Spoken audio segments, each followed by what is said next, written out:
This episode is sponsored by Well. Every patient experiences IBD differently and deserves a care plan that is as unique as they are. Whether you're trying to get into symptom remission, improve your energy levels, or restore your relationship with food, the IBD-focused dietitians at Well are here to help you safely navigate it all.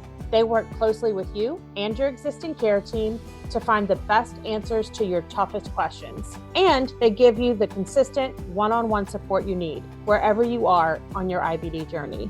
Visit RomanWell.com to learn how high-quality, individualized IBD nutrition care can help you achieve your health goals. Hi, I'm Alicia. And I'm Robin, and you're listening to Bowel Moments, the podcast sharing real talk about the realities of IBD. Served on the rocks. This week, we talked to self-described autoimmune disease magnate Clayton Smith. We talked to him about his struggles with Crohn's disease as well as other autoimmune diseases, and also 2 bouts with colon cancer.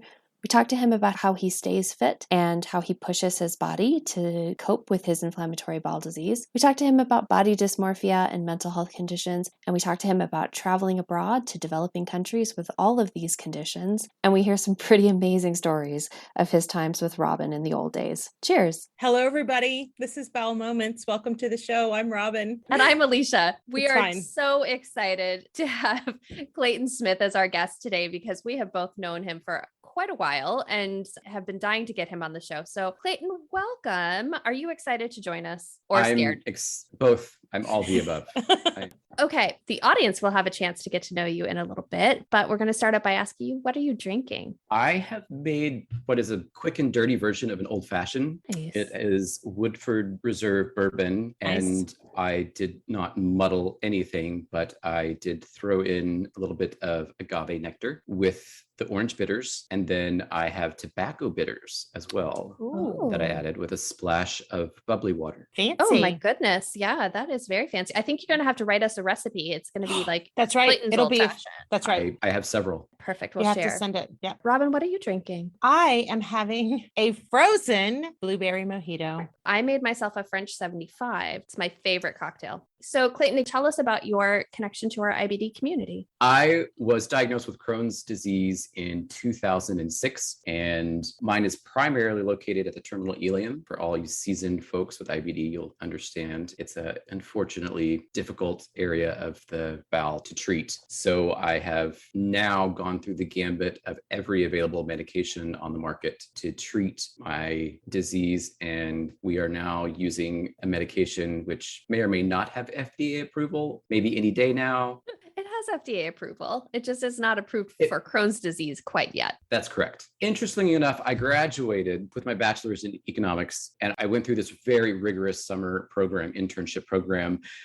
in Jim Walton's of the Walton family, in his financial institutions. They hired, I think, 24 interns that summer, and we would rotate through different departments. And we all knew at the end of that, there were 4 jobs that they were hiring for. And so I went through that summer program. I did not get one of the 4 jobs. They actually created a different position for me to step into. And the Sunday night before I was to start that job the next Monday, I was hospitalized. I live in a rural area. I went to the nearest hospital and they thought it was my appendix. They then sent me via ambulance to a larger medical facility for surgery. They're prepping me for surgery. I'm in the OR. The anesthesiologist is there. And the surgeon, of all people, comes into the room and says, I am not doing surgery on this young man. I do not believe it's his appendix. I think it might be something else. And he referred me to a gastroenterologist who we eventually discovered it was Crohn's disease. That is very dramatic and traumatic. It was all of those things. So that was quite some time ago, but I know from then until now, it has been a fairly adventurous path. Give us a little more of your history post-diagnosis. I would describe the last 16 years as tumultuous. For the first 5 years after that, I was hospitalized several times with bowel strictures, bowel obstructions. The first bowel obstruction I had, I really didn't know what was going on. And by the time I got to the emergency room, I had vomited and had extreme diarrhea to the point where everything above and below the obstruction,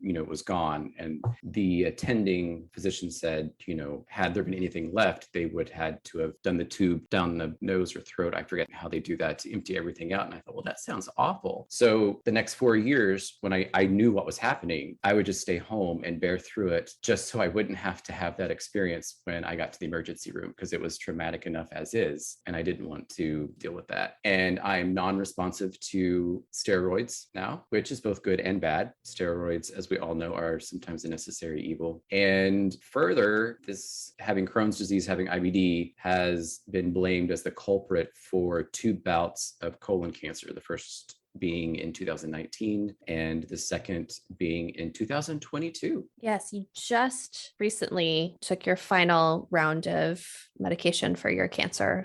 It was appropriately Friday the 13th in May. May 13th was my last chemo treatment. I'm happy to say that I am now colon cancer free. Cheers to that. Cheers. Yes. Because especially as this was your second round and not very long. That's so scary. That's so very, very scary. That's one of the questions I wanted to ask you was, in all of this, you have lived in some rural places, but you've also lived in some major metropolitan places. And so you've had to navigate this health system in all of these different scenarios. Talk to us about all of those iterations. What's worked, what hasn't worked. What's that been like? Ooh, that's an excellent question. The dichotomy of rural versus metropolitan treatment. The rural area where I grew up and I am now in currently, and I was living in when I had bowel obstructions or flares that I would wind up in the hospital. The nearest metropolitan area that could provide adequate care in that scenario is about 75 miles away. And I would tough it out to the 75 miles to make it to be there, because I chose the higher quality of care over what I knew I would receive at the rural medical facility. Attending physicians and nurses I had experienced previously who couldn't even recall what IBD really was and how it affected the body. So it was worth the 75-mile drive to me. Of course, living in major metropolitan areas, I've lived in New York City, Houston, Phoenix, Dallas, Denver. Quality of care is much more accessible. However, I will say in New York City, it isn't the easiest to get to. I lived uptown and my gastroenterologist was at NYU Langone. And so I'd have to travel there when I would have a flare. And I would say to this day, the rural area here is still inadequate to serve IBD patients. One exception I will say is I'm part Cherokee Native and part German. The Cherokee Nation facilities are much more advanced than the public facilities. So they are building programs that could serve patients with IBD. That is really exciting. I didn't realize, I knew that you had potentially utilized the health services through the Cherokee Nation, but I didn't realize that they were building, the availability of IBD services. What do you know about this? Can you tell us more? While the Cherokee Nation builds these programs, they've partnered with Oklahoma State University. They actually have a medical school now in partnership with OSU, where IBD is one of many areas where they are focusing until they have clinics or a facility that can fully and adequately serve IBD patients. They have a referral program. So if the Cherokee Nation does not provide services or healthcare that will treat a certain condition, they will refer you to a provider, usually of your choosing, who is a specialist in that area, and they cover the cost for tribal members in order to do that. That's amazing. That is so cool. I love that. Yeah. But so speaking of places that you've lived, in addition to living in practically the lower half of the United States, basically, except for New York, you've traveled extensively for your job, but also for fun. So we've had people that have gone to France. We've gone people that have gone to Spain and have lived abroad for a little while, but we haven't talked to people who've gone to the places that you've gone. So talk to us about where you've been and if you've had to utilize utilize any of the healthcare systems or navigated taking care of your IBD in these different places? I have traveled, I think it's safe to say, extensively in the Asia Pacific region compared to what most Americans have. And I've spent a lot of time in Cambodia, Indonesia, Vietnam, India, Bangladesh. And I remember particularly one visit to Cambodia. I had a client, an NGO that had operations in Cambodia, which is a country that I love, and obviously very much a developing country. And on the way home, I had a 36-hour layover in Seoul, South Korea. And I was very excited because I wanted to spend some time out in Seoul, and that was my plan. While on the plane ride to Seoul, I knew that a flare was beginning and it was getting progressively worse. When I got to the airport, thankfully, in the Seoul airport, they have these mini hotel rooms that you can reserve. So I reserved one of those. And until my flight left for the States, I stayed in that room and was vomiting and, had awful, awful diarrhea. And thankfully, it subsided enough on the ride home that I wasn't as miserable. There is no resource in those types of countries for an IBD patient who is having complications. Before leaving the States, I had to be in good health. Obviously, any type of vaccination that was recommended for the country I was traveling to, my gastroenterologist would let me know, you need this vaccination before you go. And we need to know the incubation period and time so that you get this in advance enough time to be safe. I would notify my gastroenterologist before every trip. And having several NGOs as clients, I let my gastroenterologist know these are potential places that I could be visiting. So we need to have a care plan in place in case I'm there and I do have a flare or something terrible happens. So it was a lot of pre-planning before I would leave because I knew once I was there in most of those locations, I was on my own. NGOs tend to work in very impoverished communities, and we're talking about developing countries. So it's a developing country. And on top of that, we are extreme poverty, slums, and those were the areas that I would be in when I would travel. So it was concerning, but I felt prepared enough that I knew what I would have to do in the event that something did happen. Also, I would map the closest facility that I could get to in the nearest country that could adequately provide healthcare services for my condition. What I'm thinking about is food, knowing what is going to affect you when you're traveling. Was that a concern? Did you prepare? Was there a way for you to prepare for that? I would always have 2 checked luggages, one of which was just packed with food that I knew I could eat. In addition to Crohn's disease, I have celiac as well, as several patients do. I would pack an entire bag of gluten-free protein bars, meal replacement powders, etc., things like that. And that is what I would live off of locally unless I could, beyond a shadow of a doubt, confirm that what I was eating was safe for me. My first trip to Cambodia, I was helping establish an international school for orphans there, and there was an entourage that was assembled to assist in this endeavor. And the location where we stayed, I would compare it to, sort of an Airbnb in the States. And the couple that worked for the organization, they lived in the home and they would do the cooking. And so for our evening meals, I would go in the kitchen and cook with them. And if they were adding something that I couldn't have, I would separate my food from what they were going to serve everyone else. So I knew I would be safe. That's super smart. But also you learned some really cool new recipes, I would imagine, as well. One of my favorite dishes now is beef luk luk. What is that? And it is a very cheap cut of beef that is fried and typically put a lot of soy sauce in with it, a little bit of vinegar, and then vegetables such as onions, radish, and jackfruit that they would fry and then add in that as well. I think that's just a really interesting experience to have with the family that you're staying with and learn some recipes and get to know your hosts a little bit too. It was a phenomenal experience. One of the principals of the schools had lived there for a couple of years. They were originally from the States, and he was a runner, as was I. So I would get up very early and go run with him through the poorest areas that the schools would serve, all the way out of what I'll say is, quote, the cities and into the farmlands to see where rice was being harvested, etc. It was an amazing experience. That's such a cool experience that you lived through. And Wow. I'm jealous. I want to do that. I'm very jealous. I'm not just slightly jealous. During the day, we would be away from the location where we were staying. So, of course, I had my gluten-free protein bars with me and my shake that I had made before in a cooler. So during the day, I actually didn't worry as much. It wasn't heavy on my mind as what am I eating going to be gluten-free? If I'm eating something that's going to, send,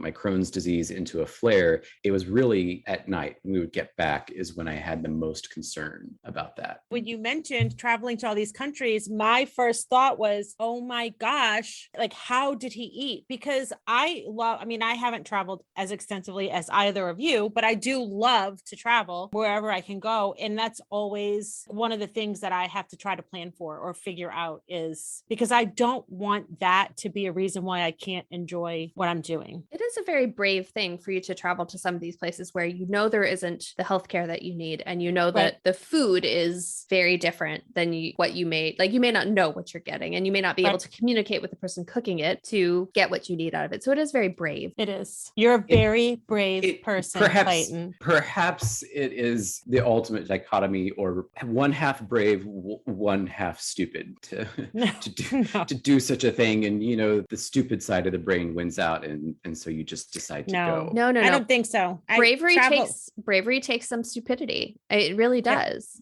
Travel is always worth it. I'll take your word for it. Travel is always worth it. So you mentioned running with the principal of one of the schools in Cambodia. And I know that I feel like avid is an understatement to describe your physical fitness, running, ultra marathoning. I feel like, you are a one-man X Games where everything is extreme when it comes to that. So, you've had all of this tumultuous journey with your IBD, but you've still managed to have some really phenomenal accomplishments in the running world. I want you to talk about that. That is one of the nicest, kindest things I think anyone has ever said about me, and certainly probably the kindest way I've ever been described. So, just to start out, prior to 2010, I'd only ran a 5K. I did that once, and when I finished, I thought anyone who runs farther than 3.2 miles is insane. And then I discovered these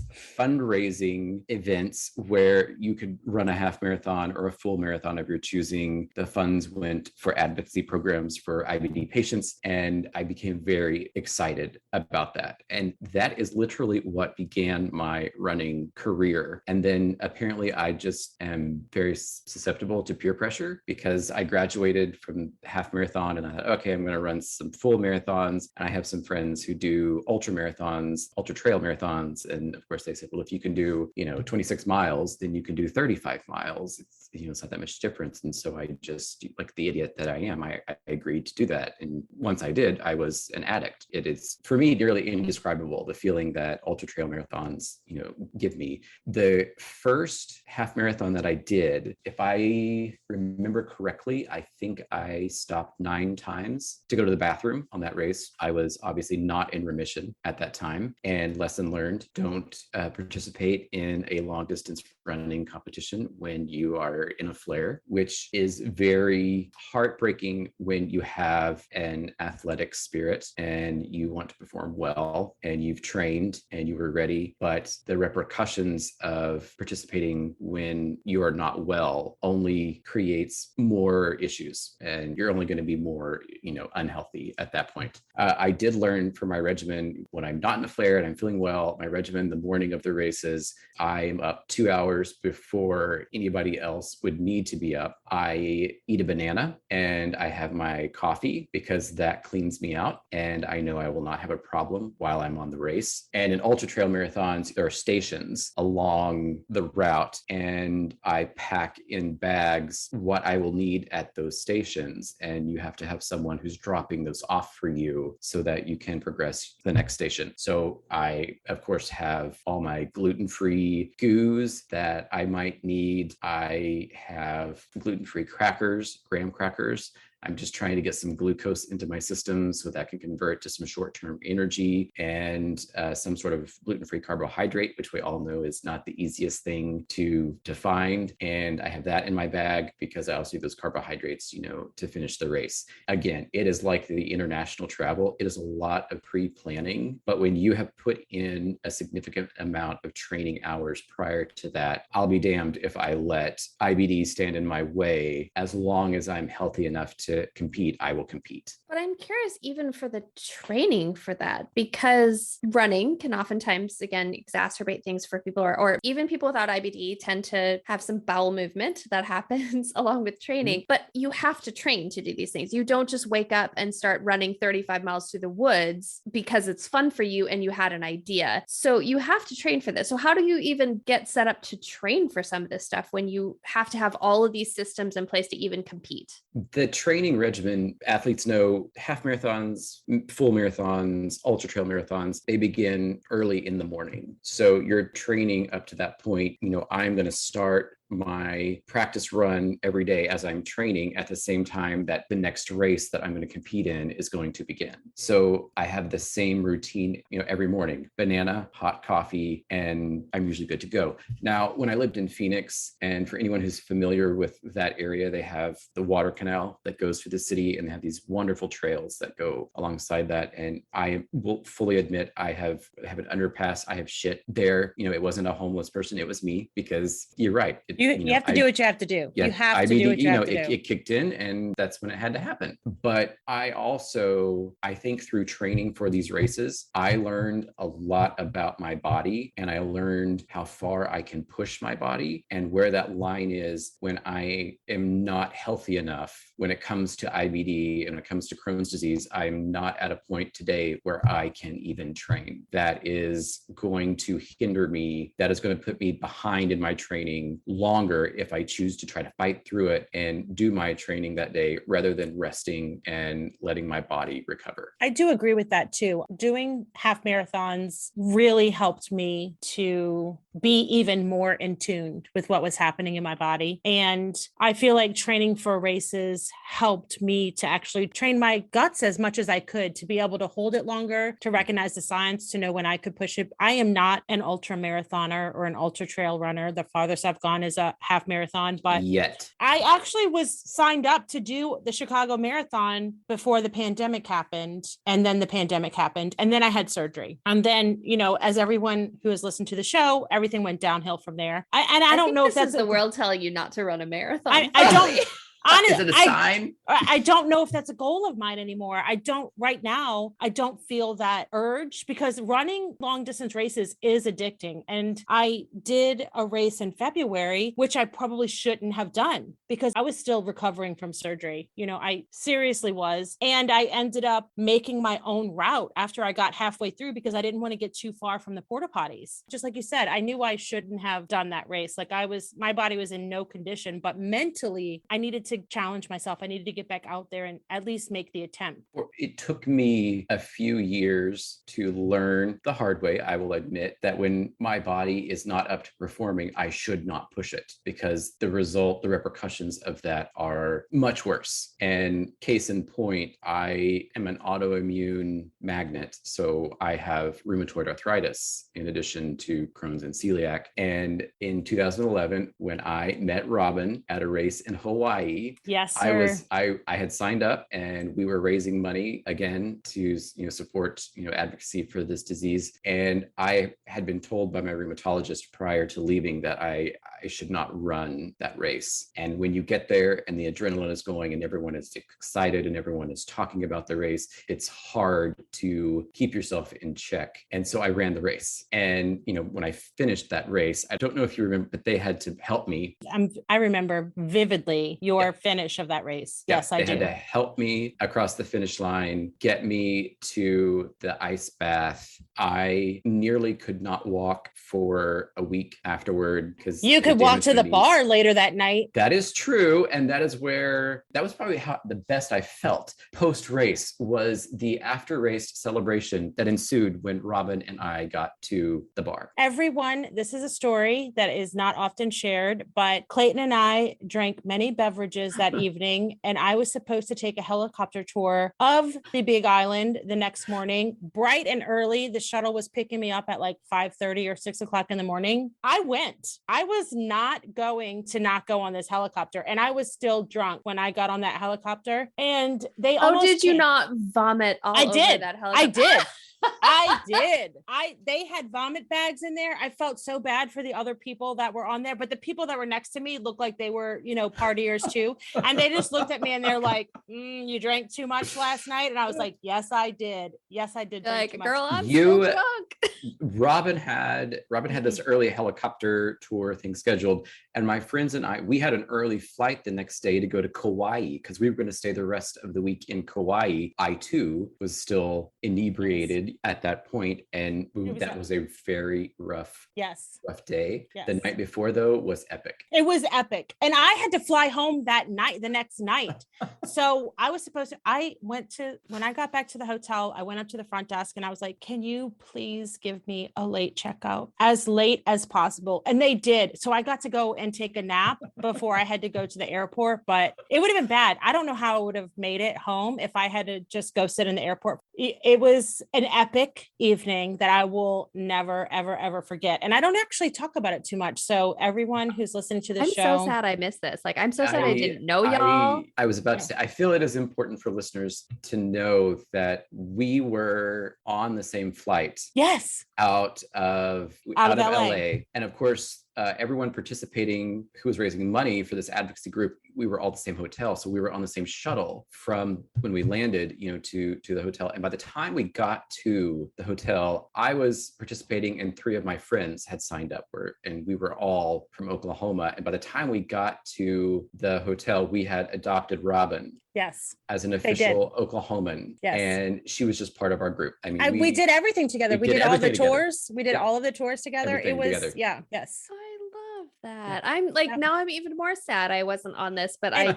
was nowhere near the IBD community at this point. So, and I will tell you, that's my first experience, really meeting someone else with IBD was on that shuttle with Clayton. And I'm going to tear up right now because it just changed my life. And I'm just so grateful for that. That shuttle ride, I remember it vividly. Yes. I mean, we had a very in-depth conversations about living with IBD. Very in-depth. Yeah. And, 30-minute shuttle ride. Makes me so happy. Mm-hmm. Yeah. And here we are 11 years later. This episode is sponsored by Well.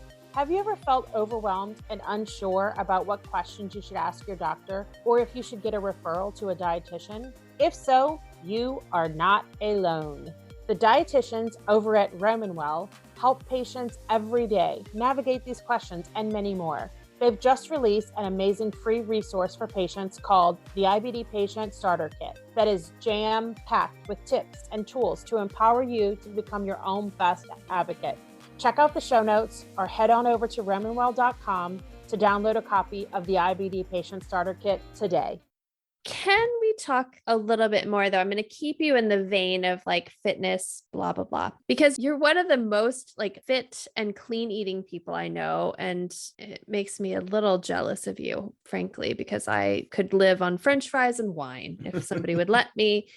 Is this something you already did, or was this something you did because of having autoimmune conditions? I have a good friend, Kayla, who described me once as the healthiest sick person she's ever met. And I did not come from a family that was really watched the diet and made sure that we were getting, healthy foods. My family has a beef operation and they feed America. If you go into the store to buy hamburger meat or a steak, it could very well have come from their ranch. So that gives you a little insight into how I grew up. And after I was diagnosed with Crohn's disease, the very next year I was diagnosed with rheumatoid arthritis. And then the very next year after that, I received the diagnosis of celiac disease. And the celiac disease was the main catalyst for adjusting my diet significantly. During the first 5 years after being diagnosed with Crohn's disease, my weight was up and down. When I would have a flare, the weight just dissipated overnight. It was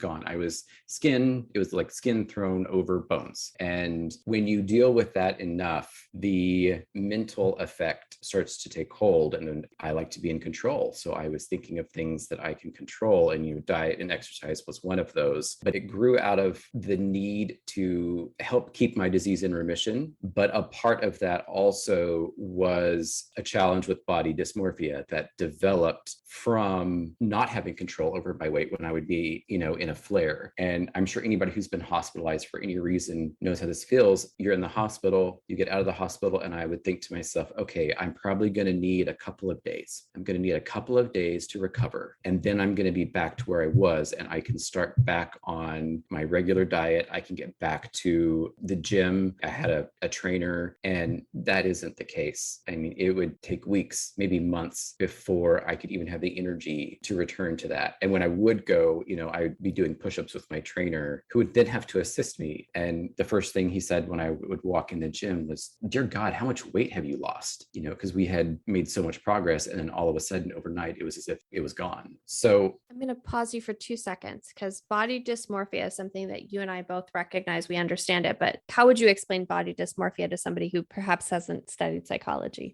Much like many eating disorders, it affects every individual differently. And mine manifested as if I was not in the best shape of my life. And body dysmorphia, typically a person will focus on a certain part of their body. And, mine was my stomach, which is ironic or coincidental, whichever is the correct to use there, living with IBD. But, if I didn't have my six pack and I wasn't ripped, I felt as if I was overweight, or that would then lead to, degrading myself, negative mental thoughts. And so that's what I would focus on. And so body dysmorphia manifests in different ways. We pick different things of our bodies that we have to focus on, and we cannot see anything outside of that. And so if I didn't really see kind of an inability to see reality of what's happening with your body. If I did not see my definition of perfection in the mirror, I didn't want to see myself at all. And what other people would see, I was not capable of recognizing. It was a mental block, and I couldn't see what they saw.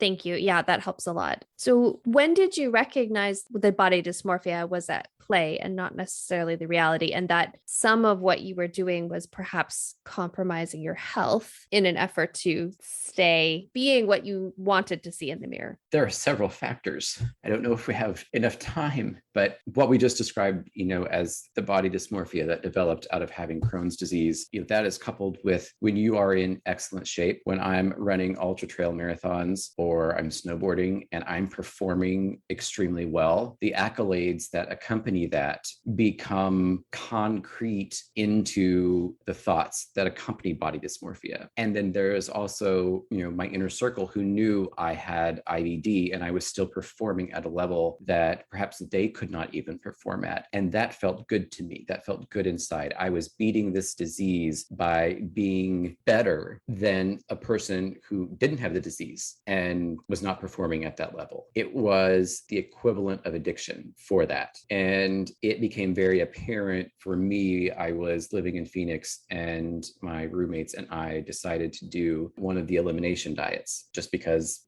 going into that, we decided we need to identify, foods that are perhaps not working with our bodies. While I was on the elimination diet, I was in the best shape of my life. I was ripped. People would make all sorts of comments about my body. And at this point, we're talking, I'm into the disease about, at least a decade. So everything I just described has been deeply rooted in my subconscious, to the point where I am not even able to recognize those thoughts when they're entering my mind. It is just habitual. And I remember I went on a hike with some friends, and of course I was kicking their ass. And one of my friends took a picture while I was, a little farther up the mountain than what they were. And of course it was a hot day, so I had my shirt off, and I texted them when we were done. And the text literally said, "How did I look in that picture?" And she responded, "You can count every ab on your body." And I responded with, "I need that picture," because I wanted that on my social media, because I wanted to feel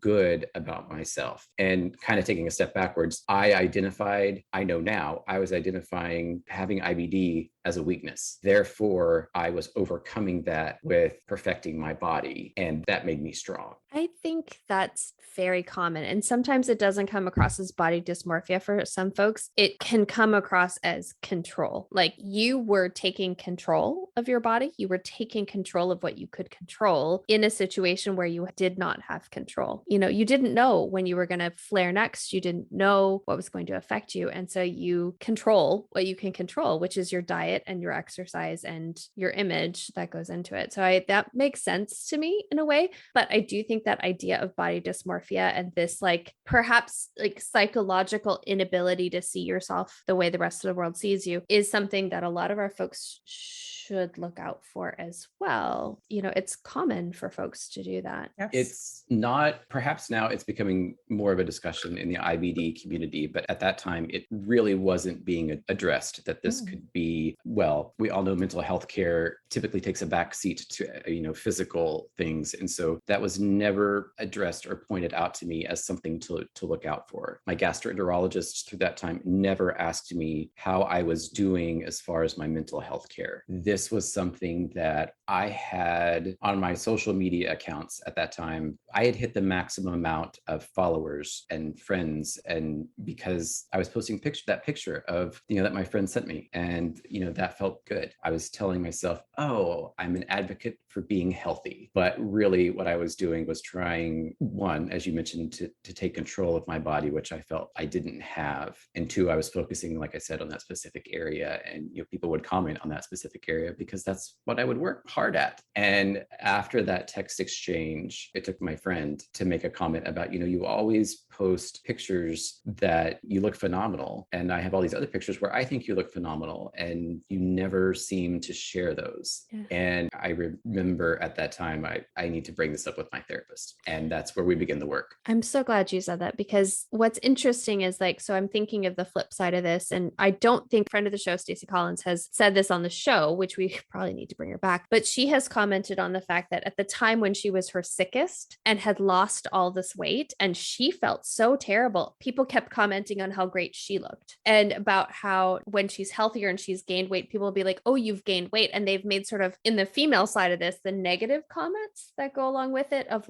you've lost weight, you've gained weight, whatever it is, so that it reinforces it in a different way. But that how confusing it was for her especially when she was younger, to feel so absolutely terrible, but get so much positive validation on how she looked, and she's like, I'm so sick and I feel like I'm going to die. And yet people are being like, you look fabulous. And I have an opposite experience of that too, because when I was in my worst flare and strictly monitoring what I was eating, I was gaining weight, gaining so much weight. And I was literally eating maybe 4 or 5 things and not eating that much because of the pain. So IBD affects us all so differently. So I just wanted to say that because my situation is not uncommon. Your situation is not uncommon. Stacey's situation is not uncommon. So if you're not one of those people that loses weight when you're in a flare, it's not unusual. I do not want a picture of myself right now because I'm still close to the size I was with that flare before surgery. But you look so much healthier now. This is true. And I try to tell myself, and I guess this is what I will be talking about in therapy next week, but it's hard. It's hard when this is not the body that I'm used to seeing, right? I feel like the moral of this is maybe just don't tell people they look amazing.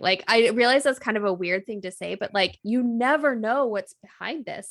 Cause you're right. I think I even was one of the people that was rare on your picture of you with your abs all out, because that was the most amazing abs I've seen. But to know what's behind that, which I obviously didn't factor in, was that you were not psychologically in a place where that was the best reinforcement I could have provided. I feel like an asshole now. I interject here because, that is not your responsibility. We are not responsible for another person's. But we can stop focusing on image and stop commenting on people's looks. And if they've gained or lost weight, don't focus on that. Talk about how happy people look, how amazing that experience must have been, and don't focus on looks. Yeah, I remember I've received comments running from, I dropped all this weight, and someone who has been trying to lose weight, oh, okay, well, give it here. I wish I could take it, that way I could lose some weight. And then I've also had comments comments when I would be in flares. I would have friends or family or people ask me, okay, what did you do? What did you eat? Or, so with the body dysmorphia, you begin to punish yourself. It is my fault that this has happened. It is my fault that I am in a body right now that is not the body I want to be in or feel I need in order to fit into society. So I would internalize all of those comments, and it only exacerbated the issue. Do you feel like this is especially prevalent in the gay community? Yes. When I'm in what I would refer then as my definition of perfect physical fitness, I referenced earlier the accolades that you get from those things begin to feel good. And that feeds into the unhealthy thoughts. So being in the gay community, that is typically a group that glorifies that sort of body. And so I'm receiving accolades from everywhere in my life. And that felt really good. I felt desirable because I had told myself I have this disease. It's a weakness. I'd identified it as a weakness. Who would want anyone who is weak? And here I, have people interested in me. So therefore I have overcome that. Yeah. I mean, what you were showing was the epitome of strength, but it comes along with unhealthy thoughts, unfortunately. Yeah. The first tip or comment that I received, and I thought, oh, something is going on here that I'm not recognizing. I had a gastroenterologist. I had relocated for grad school to Denver, and my gastroenterologist, I was having some issues, and I met with a GI, who treats IBD patients. And as we're going through, he spent, an hour with me, and towards the end, he laid out what he thought should be the next step. And his comment was, I feel you're a very stoic person. So I deeply encourage that we take these next steps. Thought, what have I said in this meeting that would lead him to believe that I'm a stoic person? That seems so bizarre to me. I'm not a stoic person. And you fast forward, my first round of colon cancer in 2019, I lived in Phoenix, and I didn't tell my family that I had colon cancer. There were about 5 people that knew because they had to take me to my treatments and then would bring me home. And I remember having nearly an argument with one of my friends when she got me home. I was like, okay, you can leave now. I'm just going to lay here. The trash can is right here in case I get sick. And she said, no, I brought my laptop. I'm going to spend the rest of the day. And I was like, no, I want you out. I'm fine. I will be fine. This sounds so familiar to me because I did not tell my family about the IBD until after I had already been admitted to the hospital for a week. And I think the only reason they found out is because my sister knew because she was there. She took me to the hospital. We lived in the same city, which was different. We lived far away from the rest of my family. So my sister knew, but no one else knew that I had been in the hospital for a week. So this feels very familiar. I laughed. You guys are reasons friends for a reason. We are friends for a reason. Yeah, I laughed because as you said that I can recall the moments of being in the hospital and then calling or texting people to let them know, and that would be 3 days later, 3 days at least of intense pain. And maybe I had been in the ER for 10 hours. And it was stoicism. Yay, go us. Okay. And I'm not a therapist, so you don't have to answer this. Both Robin and Clayton, what was it that stopped you? Like, what was it that prevented you from calling up your family and or somebody other than some friends who could take you back and forth to appointments? Do you want an easy answer? No, I want the real answer. It's just, this also has to be on the podcast. So first thing that pops in my head is I'm going to be fine. Okay. Because I'm going to be fine. Most likely you are, but not 100%. That's right. The first thing I thought of is this situation of me being ill or in the hospital or having cancer and people, one, they will see me at my weakest, and I could not allow that. And 2, you're not going to be receiving accolades in those moments. So for me, it's not the accolades, but it's definitely the vulnerability. I am working on this in therapy, everyone, so don't worry. I do not want to present myself in any vulnerable situation. I am not vulnerable. I am not vulnerable. No, you are. You just choose not to show it. Nope. Right. Everyone are, but you choose not to show it. You are attacking me right now. You are personally bitch, I got you. Me. I know you. Personally attacking me. I saw you cry about camp the other day. I know you're vulnerable. You just teared up a little bit ago about our conversation in the shuttle. did. Why do you have to point these things out? I'm sorry. I should laugh at your vulnerability. Brene Brown hates me right now. That is coincidental because that gastroenterologist that I had in Denver, who, spent an hour with me, he was trying to force me into this, next steps to do something because he said, I was stoic. I was in grad school at the time and I was getting my MA in general psychology. And I quoted the hell out of Brene Brown after I discovered her and her research, because it was the only type of research like that was that in depth and that was available. And then I started reading her books. And so the first book that I read was The Gifts of Imperfection. And I own every one of her books now and follow her religiously. But that was the beginning of my journey in getting to a point where I am more comfortable with vulnerability. We've had two Robin, I'm going to point out to you that you said you're going to get one of the Brene Brown books. I did. And I started I did Audible because I drive a lot. And let me just tell you, I hate her. I'm not listening to it. I stopped. I can't do it. Did you watch her TED Talk? She's amazing. No, very smart. Okay, but start you with the TED Talk. Start with the TED Talk. I'm feeling personally attacked by Brene Brown, and start with the TED Talk. It's like the starter Brene. Yes. It was chapter 3. I was like, no, Brene, no, you are asking too much. You are asking too much of me right now. No, ma'am. When I read The Gifts of Imperfection, that book still today, I have the little arrow tabs, that you mark stuff, you have questions and stuff. That thing has those all over it, sticky notes. I was in the same boat, Robin. I was like, screw you. I don't need this. I actually said that out I can loud. Get through this. Screw you, Brene. When I was in grad school, that was when I became serious about my therapy sessions and really decided to delve in. And, in her TED Talk, she talked about, going to therapy. She was like, I don't want to talk about childhood shit. I just need to address this. I had the same experience because in our cohort had been told, once you're completed and even while you're going through, getting, an advanced degree in psychology, you need to find a therapist, psychologist, psychiatrist that works specifically with individuals who are in this line of work. And I had a similar conversation with my therapist. And I remember she just leaned back in her chair and crossed her arms because she'd asked me a question. And I told her that was irrelevant and that wasn't why I was there. And she didn't say a word until I decided, okay, I will answer. I started therapy for the first time after surgery because I started having panic attacks because of the poor care that I received. And I thought I was going to go to therapy and they were going to fix my panic attacks. And then I was going to be on my merry way. And so I did that, thought that my panic attacks were fixed and I had tools. I had tools and tricks to help me get through the next round of panic attacks. And so I didn't have an appointment with my therapist. I was like, okay, you did great work. See you later. Maybe never. And then 6 weeks later, I'm like, please, ma'am, can you see me again? And she's like, I already had you on the calendar. Right. Yeah. She'd reserved a date. Yeah.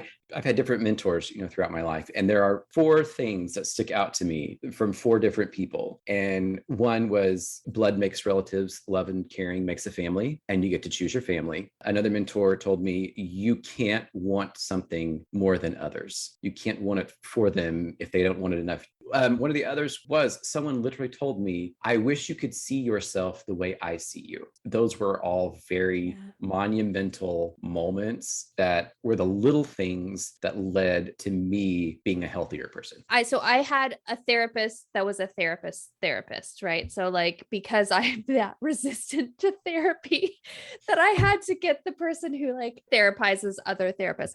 And her comment to me was would you ever speak to people or about people the way that you speak to yourself and about yourself? And I thought, holy shit, no. It was nice to have somebody kind of hold up that mirror and be like, hey, be nice to this person. In addition to not saying that thing, I would never say the things to somebody else that I say to myself, let alone repeatedly say it to them. Or hold somebody else to the standards that I hold myself to. That's a big one for me. The standards that I set for myself, I would never hold anyone to the standards that I set for myself. No, I wouldn't have 20 abs and run half ultra marathons. I don't want to do that now, but I wouldn't hold anybody to that standard. To me, that's pathological in and of itself, the ultra marathon part of it, not the abs. This is a cognitive journey that is, to put it bluntly, painful. Yes, it is not fun. Right. You're reversing years of subconscious this habitual speech that is ingrained so deeply. Like I said earlier, most of us don't even know we're saying it to ourselves. The two flares that stick out in my mind that exemplify you can't do this on your own, right? I was living in New York City and I had a flare. I was in NYU for 2 weeks, perhaps. And I then was released. I had to go back into the hospital for about another week. I didn't let anybody know. Of course, my job knew because I wasn't,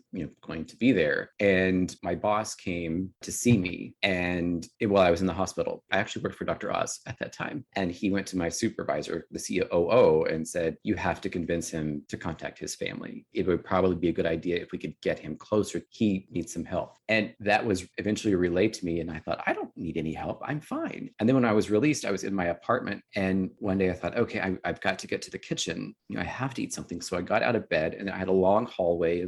I'm living in New York City. It's not that big of an apartment, but long hallway to the kitchen. And I got halfway and I couldn't go any farther. I didn't have the strength. And I backed against the wall and I slid down and I'm sitting in the hallway and I'm thinking, okay, I can try to muster up the strength to crawl into the kitchen and then somehow get some food, or I can muster up the strength to crawl back to bed. Which one am I going to do? Because I don't have the capability to do anything else. And there's nobody else here who can do that. And in that moment, I also thought, this is not healthy. This is not a good way to deal with this situation. The second is when I had an NGO client who was providing services to Rohingya refugees in Bangladesh. And at that time, it was when Myanmar was committing massive genocide to the Rohingya. And so they were fleeing to Bangladesh.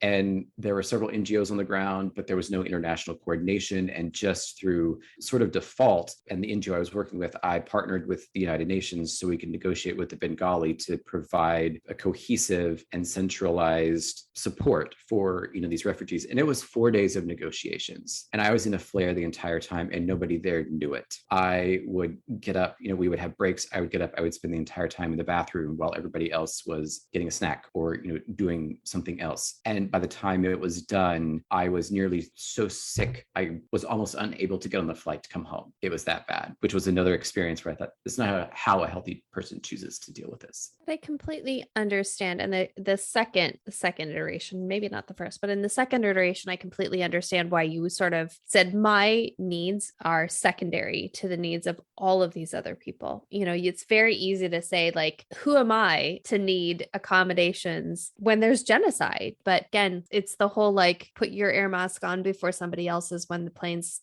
about to crash. And the traveling back home was horrific.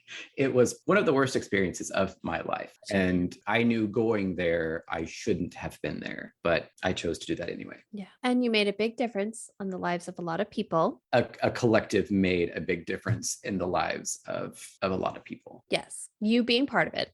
But it is hard to feel like you deserve to be sick, that you deserve to take time to focus on yourself. And that's hard for a lot of people, especially overachievers like yourself. And Robin, frankly. And in the United States, there's this common saying of, it could be worse. Look at this person who has it, who's I worse off than you. hate that phrase so much. I wish everyone would just strike that from their vocabulary. Yes. Well, and there's this idea of like this hustle. Like if you're not hustling, if you're not constantly striving, if you're not constantly working, that you don't deserve rest, or that and frankly, that rest is never deserved, that you shouldn't, like, you rest when you're retired, which, by the way, my dad did. And then he died. Literally, he died like 2 seconds after he retired. So frankly, that's not an okay thing to strive for. It's too late at that point. Absolutely. This took a turn that I didn't anticipate. Sorry. Clayton, it's true. We have normally been like, we've been on with you for an hour. At this point, Robin and I have been on with you for 2 hours. 2 hours. And granted, a good chunk of this. Yes. Granted, a good chunk of this will not get included in the podcast because we've gone on a couple of tangents that may get trimmed. However, we are going to end our podcast with asking you, if you had one piece of advice for our IBD community, what would it be? That's a good question. Stoicism is your enemy. And the greatest challenge when you receive an IBD diagnosis is either maintaining your authenticity or then discovering your authenticity. And every IBD patient should discover their authenticity and then never lose it. Hang on to that, because that opens the gates to, as we've discussed, being more comfortable with vulnerability, asking for help when you need help, listening to your body when it's telling you you need to rest, and seeing your authenticity as strength instead of weakness. I'm also going to point out, because we talked about a lot of comments that IBD patients receive. When you lose weight, people say, "Oh, you look great," or "Oh, I wish I had that disease." And I mentioned, people have asked me, "Oh, well, what did you eat? Did you eat something that caused you to be in a flare?" These comments, we internalize them as derogatory, but they come out of a feeling of fear from those individuals, which is tied to the emotion of love. Because they do love you, perhaps they are uncomfortable with talking about things like illness. So it's a dismissive attitude. Perhaps, they are afraid that you may not be well and you may not wind up getting over this. Therefore, they don't know how to handle it. So their comments come from a place of fear, but that is a derivative of their love for you. And while it sucks to be the person with the disease and have to remind yourself that, if you see them through that lens, it is easier to communicate back with them what they need to hear and what you need to receive from them. And by what they need to hear, you mean the truth of what is happening with you, not what you think they need to hear, because those are two different things. I'm going to need you to stop talking about that right now. Yes. That was an excellent clarification. I say what they need to hear is what is exactly happening, the blunt and Robin, honest truth. Yeah, no, because I do. I mean, listen, I'm guilty of this, not from a chronic disease perspective, but from you don't need to know my business perspective. Like, I don't always tell people what's happening in my life. I don't tell the times that I'm weak or that I'm feeling weak. And therefore, I don't communicate the times that I could get support and probably need support. And I don't have Crohn's disease or RA. And that is the time where you may not realize it, but you do need somebody to be like, I get it, or I don't get it, but I'm here for you. And do you need somebody to drive you to appointments? Do you need somebody to Oh my gosh. When I was seeing Bincy in Houston and I had to have someone local pick me up for my colonoscopies because Matt couldn't be in Houston with me, it was horrendous. I was your person. you did it one time. You weren't horrendous. Oh my God. Alicia, you weren't horrendous. It was you. Oh, Ursula picked me up too. It was the fact that I had to ask someone else. I know what you're saying.